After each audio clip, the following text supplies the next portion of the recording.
GOAT movie lines. GOAT movie lines and GOAT album covers. A lot of people had extras to add in the comments. It wasn't, I mean, maybe it seemed that way, but it wasn't intended to be the 5 album covers we gave were the only great album covers on earth. It was just the 5 that came to our minds at that moment. But I wrote down some more. So the devil hit us with all the Iron Maiden covers, like actual artwork, what those skeletons and stuff. That's definitely like not talking about the music. And this is one of the problems Uncle Dave had with Pink Floyd, The Wall. He said the wall is just a picture of a white wall. And I was saying, like, Bobby and I were getting mixed up. Like, that's a great album. It might not necessarily be a great album cover. So, but it's iconic. When you walk by, you know what the Walls album cover is. Okay, right. You know what Another Brick in the Walls album cover is, right? Is iconic the same as great artwork? No.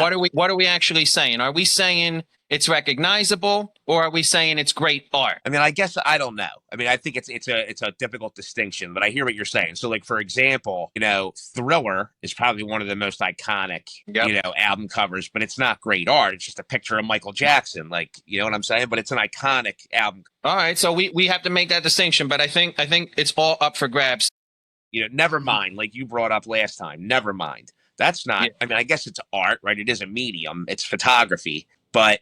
Yeah. That's an iconic album cover, but I wouldn't consider that iconic album art. But it was only but then you have to say to yourself, like, is the cover only iconic because the music was phenomenal? No, because it's a baby in the pool. But if Nirvana sucked and they didn't sell any records, our eyes would have never come across that cover. Fair enough. So it's hard to say. But somebody in the comments said Rina Sawayama has a great cover. I'm going to put pictures of all of them up as we're talking. I've never seen that before. Savage Mode by 21 Savage. Phoebe Bridgers' Punisher.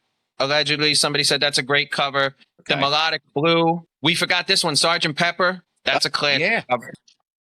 You know what? What about now? Again, is this like iconic or great art? Because this isn't great art. Beach Boys' Pet Sounds. That's one of the most iconic albums ever in the history of music. But then some of them, like Nevermind, Sgt. Pepper, Dark Side of the Moon, they're both. Like I think you're.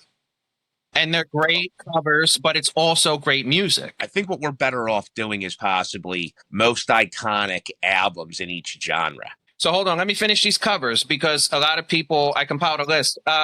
Velvet Underground and Nico, Motley Crue, Dr. Death, Rolling Stones, Sticky Fingers, Kanye's Beautiful Dark Twisted Fantasy. I don't necessarily agree with that. Radiohead, Kid A, Ready to Die, we forgot. Again, it's not artwork, but it's a great idea to take a photograph of a baby in that way. Yeah. Led Zeppelin, Purple Rain, and then Daft Punk, Random Access Memory with the motorcycle helmet or whatever. Okay. The lines get blurred too much between recognizable versus artwork versus good music versus not good music, yada, yada, yada.